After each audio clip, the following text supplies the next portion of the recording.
నేను అనుశ్రీ ముందుగా express news details చూద్దాం.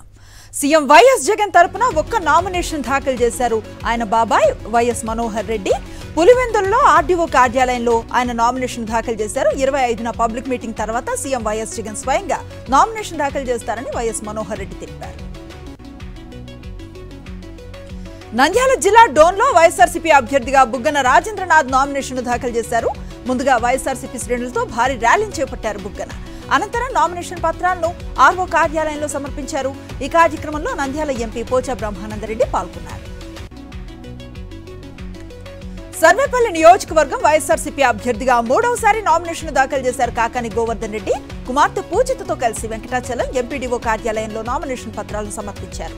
ప్రభుత్వ సంక్షేమ పథకాలే మూడోసారి తనను గెలిపిస్తాయని ధీమాను వ్యక్తం చేశారు.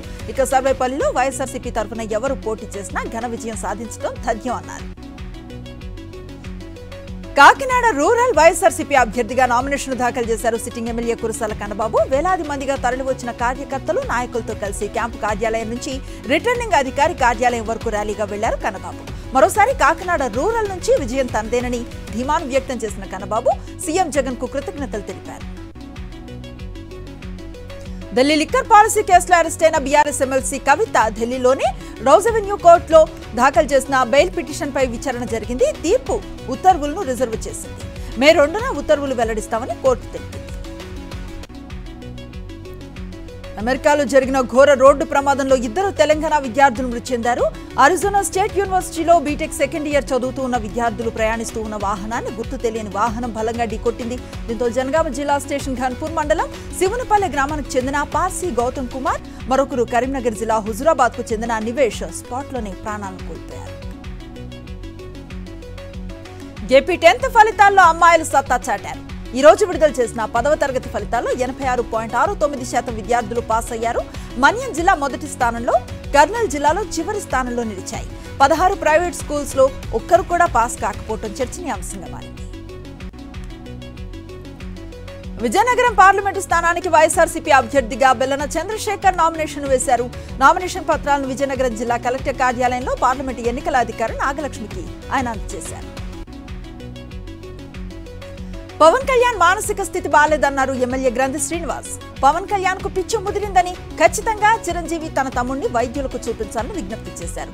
పవన్ ఎప్పుడు ఏం మాట్లాడతాడో అతనికే తెలియదన్నారు. అటు చిరంజీవి కూడా పక్కా కమర్షియల్ అన్న గ్రంథి శ్రీనివాస్ కేవలం తన సినిమా కోసమే పవన్ కు మద్దతు ఇస్తున్నారని చెప్పుకొచ్చారు. విశాఖలో మేమంతా సిద్ధం బస్ యాత్ర జన సముద్రాన్ని తలపించిందన్నారు ఎమ్మెల్సీ వరదు కళ్యాణ్. రానున్న ఎన్నికల్లో కూటమికి ఓటమి తప్పదన్నారు. అందుకే పవన్ కళ్యాణ్ చంద్రబాబు ఫ్రస్ట్రేషన్ తో మాట్లాడుతున్నారని మండిపడ్డారు. చంద్రబాబు అతిపెద్ద అవినీతి పరుడన్న వరదు కళ్యాణ్ మోదీకి చెప్పి ప్రత్యేకంగా జైలు కట్టించగలవా అని పవన్ ను ప్రశ్నించారు. వైఎస్ఆర్ జిల్లా బద్వేల్ వైఎస్ఆర్సీపీ అభ్యర్థి దాసరి సుధా నామినేషన్ సందర్భంగా ముస్లింలతో కలిసి ఆమె ప్రత్యేక ప్రార్థనలు చేశారు. ఈ సందర్భంగా రాబోయే ఎన్నికల్లో వైఎస్ఆర్సీపీ ఘన విజయం సాధించాలని ఆకాంక్షించారు జిల్లా వక్ఫ్ బోర్డు చైర్మన్ మదీనా దస్తగిరి. నెల్లూరు జిల్లా విడవలూరు మండలం అన్నారెడ్డిపాలెంలో టీడీపీకి షాక్ తగిలింది. ఆ పార్టీకి చెందిన 100 మంది తెలుగుదేశాన్ని వీడి వైఎస్ఆర్సీపీలోకి చేరారు. వారికి కోవూరు ఎమ్మెల్యే నలపరెడ్డి ప్రసన్న కుమార్ రెడ్డి వైఎస్ఆర్సీపీ కండువాలు కప్పి పార్టీలోకి ఆహ్వానించారు. చిత్తూరు జిల్లా జీడి నెల్లూరు నియోజకవర్గం నెల్లేపల్లి గ్రామంలో వైఎస్ఆర్సీపీ అభ్యర్థిని కృపాలక్ష్మి తరఫున ప్రచారం నిర్వహించారు డిప్యూటీ సీఎం నారాయణస్వామి. ఊర్లో ఇంటింటికి తిరుగుతూ సీఎం జగన్ అందించిన సంక్షేమ పథకాలను వివరిస్తూ ఫ్యాన్ గుర్తుకే ఓటేయాలని ప్రజలను కోరారు. రాష్ట్రంలో 175 నియోజకవర్గాల్లోనూ సీఎం జగన్నే అభ్యర్థిగా ప్రజలు భావిస్తున్నారన్నారు డిప్యూటీ సీఎం నారాయణస్వామి.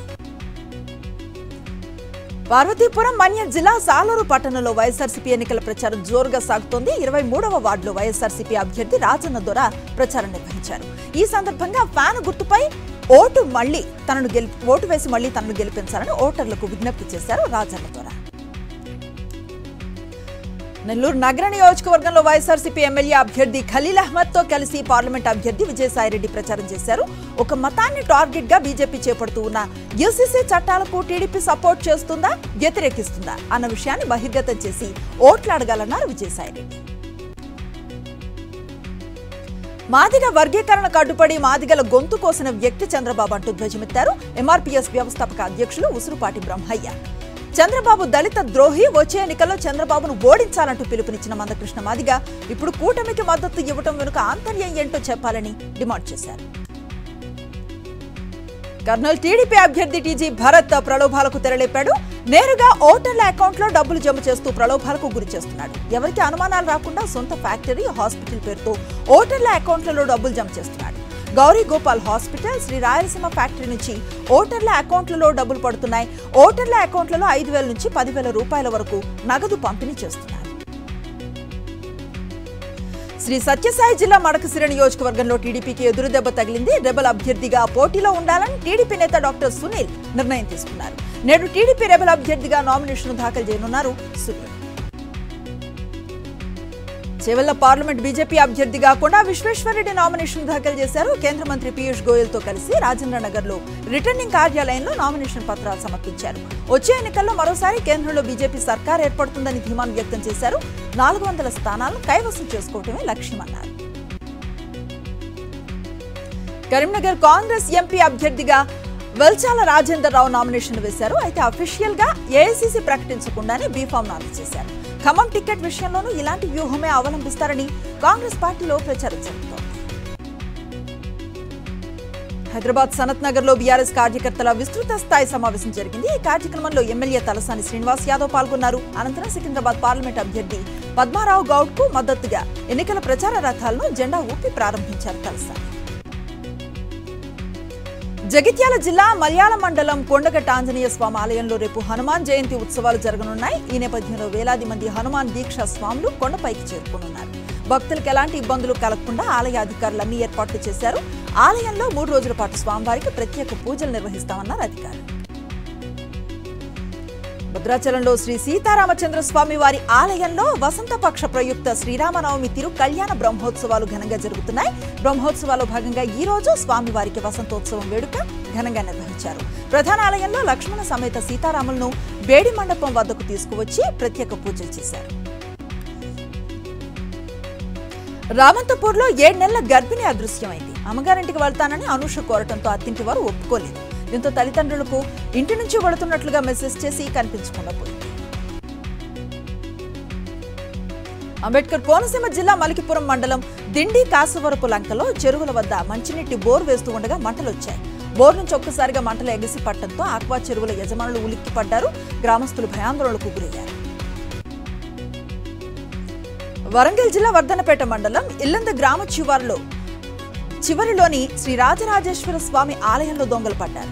ఆలయంలో ఉన్న హుండీని పగలగొట్టి నగదును అపహరించారు. ఆలయ నిర్వాహకుల ఫిర్యాదుతో సీసీటీవీ ఫుటేజ్ ఆధారంగా పోలీసులు దర్యాప్తు చేపట్టారు. 2 వ్యక్తులు ఆలయంలోకి ప్రవేశించి దొంగతనం చేసినట్లుగా పోలీసులు గుర్తించారు. చిత్తూరు జిల్లా రామకుప్పంలో ఏనుగుల గుంపు బీభత్సాన్ని సృష్టించింది. ఎస్ గొల్లపల్లి గ్రామంలో రాత్రి 4 ఏనుగులు పంట పొలాలు, డ్రిప్ ఇరిగేషన్లను ధ్వంసం చేశాయి. సీజీ గంట్లప్ప అనే రైతుకు సంబంధించిన వేరుశనగ పంటలను సైతం ఏనుగులు ధ్వంసం చేశాయి. శ్రీకాకుళం జిల్లా వజ్రప్పకొత్తూరు మండలం తర్లగడూరులో ఎలుగుబంటి అలజడి రేపింది. జీడి తోటల్లో ఉన్న మంకినమ్మ గుడిలోకి దూరిన ఎలుగుబంటి 6 గంటల పాటు తిష్టవేసింది. గుళ్ళో దూరిన భల్లూకాన్ని చూసిన జీడి రైతులు, స్థానికులు భయాందోళనకు గురయ్యారు. ఎట్టకెలకు గుళ్ళో నుంచి బయటకు వచ్చిన భల్లూక జీడి తోటల్లో సంచరించి సమీపంలో అటవీ ప్రాంతం వైపుకు వెళ్లిపోయింది. కాంగ్రెస్ సీనియర్ నేత శశి థరూర్ తనదైన స్టైల్లో ప్రచారంలో దూసుకుపోతున్నారు. తిరువనంతపురం లోక్సభ స్థానం నుంచి పోటీ చేస్తున్న శశి థరూర్ ఓటర్లను ఆకట్టుకునే పనిలో నిమగ్నమయ్యారు. కార్యకర్తల్లో జోష్ నింపేందుకు డాన్స్ చేస్తూ అలరిస్తున్నారు. కేంద్ర మంత్రి అనురాగ్ ఠాకూర్ బీజేపీ తరఫున విస్తృత ప్రచారం చేస్తున్నారు. పార్టీ సమావేశానికి జలంధర్ నుంచి దెహ్రాద్ జిల్లాకు వెళుతూ ఉండగా ఆయనకు ఆవు కనిపించింది. దీంతో కాన్వాయ్ను ఆపి ఆవుకు పండ్లు తినిపించి ఆకలి తీర్చారు. రక్షణ మంత్రి రాజ్నాథ్ సింగ్ ప్రపంచంలోనే అత్యంత ఎత్తైన యుద్ధ భూమి సియాచిన్ను సందర్శించారు. రక్షణ మంత్రి ఆర్మీ చీఫ్ జనరల్ మనోజ్ పాండేతో కలిసి ఈ ప్రాంతంలో మొత్తం భద్రతా పరిస్థితిని సమీక్షించారు. ఆపరేషన్ మేఘదూత్ కింద భారత సైన్యం ఏప్రిల్ 1984లో సియాచిన్ గ్లేజియర్ పై పూర్తి నియంత్రణను ఏర్పాటు చేసింది. వరల్డ్ ఎయిడ్ డే సందర్భంగా ఢిల్లీ మోతీబాగ్ లో ప్రభుత్వ పాఠశాలను సందర్శించారు ఇజ్రాయెల్ రాయబారి నౌరీ గిలోన్. ఆ తర్వాత పిల్లలతో ముచ్చటించారు. ప్లాంటేషన్ డ్రైవ్ లో భాగంగా మొక్కలను నాటారు. గుజరాత్ లో ప్రపంచంలోనే అతిపెద్ద పాము భారీ శిలాజాన్ని పురావస్తు శాస్త్రవేత్తలు కనుగొన్నారు. శిలాజ అవశేషాలు 10 నుంచి 15 మీటర్ల పొడవు ఉన్నాయి. ఈ శిలాజాల వయస్సు 47 మిలియన్ ఏళ్లుగా శాస్త్రవేత్తలు లెక్కలు గడుతున్నారు. సైన్స్ లో ఈ సర్పాన్ని వాసుకి ఇండికస్ అని పిలువబడుతుందని చెప్పారు. ఆర్థిక సంవత్సరంలో దేశీయ నికర ప్రత్యక్ష పన్ను వసూలు 17.7% పెరిగి 19.58 లక్షల కోట్లకు చేరాయని పన్ను విభాగం వెల్లడించింది. బడ్జెట్లో సవరించిన అంచనాలను మించి పన్ను వసూలు అయ్యిందని తెలిపింది. దాదాపు పన్ను, కార్పొరేట్ పన్నుల నికర వసూలు బడ్జెట్ తొలి అంచనాల కంటే 1.35 లక్షల కోట్లు అంటే సవరించిన అంచనాల కంటే 13,000 కోట్లు అధికంగా నమోదైనట్లుగా తెలిపింది. అమెరికాకు చెందిన జాన్సన్ అండ్ జాన్సన్, కెన్వ్యూ కంపెనీలకు కోర్టు భారీ షాక్ నిచ్చింది. ఆయా కంపెనీలకు చెందిన బేబీ పౌడర్లు వాడటంతో క్యాన్సర్ బారిన పడి మృతి చెందిన మహిళ కుటుంబానికి ఏకంగా 375 కోట్ల పరిహారం చెల్లించాలని 2 కంపెనీలను షికాగో కోర్టు ఆదేశించింది. దాదాపు 10 ఏళ్ల సుదీర్ఘ విరామం తర్వాత కోర్టు ఈ తీర్పును వెలువరించింది. యాపిల్ తన వెండర్లు, సప్లయర్ల ద్వారా వచ్చే 3 ఏళ్లలో 5 లక్షల మందికి పైగా జాబ్స్ ఇస్తుందని అంచనా. ప్రస్తుతం 1.5 లక్షల మందికి ఉద్యోగాలు ఇచ్చింది. యాపిల్ కోసం 2 ప్లాంట్లను నడుపుతున్న టాటా ఎలక్ట్రానిక్స్ ఎక్కువ మందికి జాబ్స్ ఇచ్చింది. ఈ స్మార్ట్ ఫోన్స్ తయారీ కంపెనీ దేశంలో తన ప్రొడక్షన్ ను ఇంకో 5 ఏళ్లలో 3.32 లక్షల కోట్లకు అంటే 5 రెట్లు పెంచుకోవాలని చూస్తోంది. అంతర్జాతీయ మార్కెట్ల నుంచి వచ్చిన పాజిటివ్ ట్రెండ్స్ తో స్టాక్ మార్కెట్స్ లాభాల్లో ట్రేడ్ అవుతున్నాయి. సెన్సెక్స్ 331 పాయింట్ల లాభంతో 73,424 పాయింట్ల వద్ద ట్రేడ్ అవుతోంది. నిఫ్టీ 129 పాయింట్ల లాభంతో 22,274 పాయింట్ల వద్ద ట్రేడ్ అవుతోంది. ఇక సెక్టార్ సూచీలో రియాలిటీ 1.32%, సర్వీస్ సూచీలో 1.30%, క్యాపిటల్ గూడ్స్ సూచీలో 1.42% లాభం పడుతున్నాయి. కెనడాలో జరిగిన క్యాండిడేట్స్ చెస్ టోర్నీలో టైటిల్ నెగ్గి భారత ప్లేయర్ డి గుకేష్ చరిత్రను సృష్టించాడు. కేవలం 17 ఏళ్ల వయసులోనే గెలిచిన ప్లేయర్ గా రికార్డు నమోదు చేశాడు. చెస్ దిగ్గజం విశ్వనాథన్ ఆనంద్ తర్వాత ఫిడే క్యాండిడేట్స్ టైటిల్స్ ను నెగ్గిన 2వ భారత ఆటగాడిగా గుకేష్ నిలిచాడు.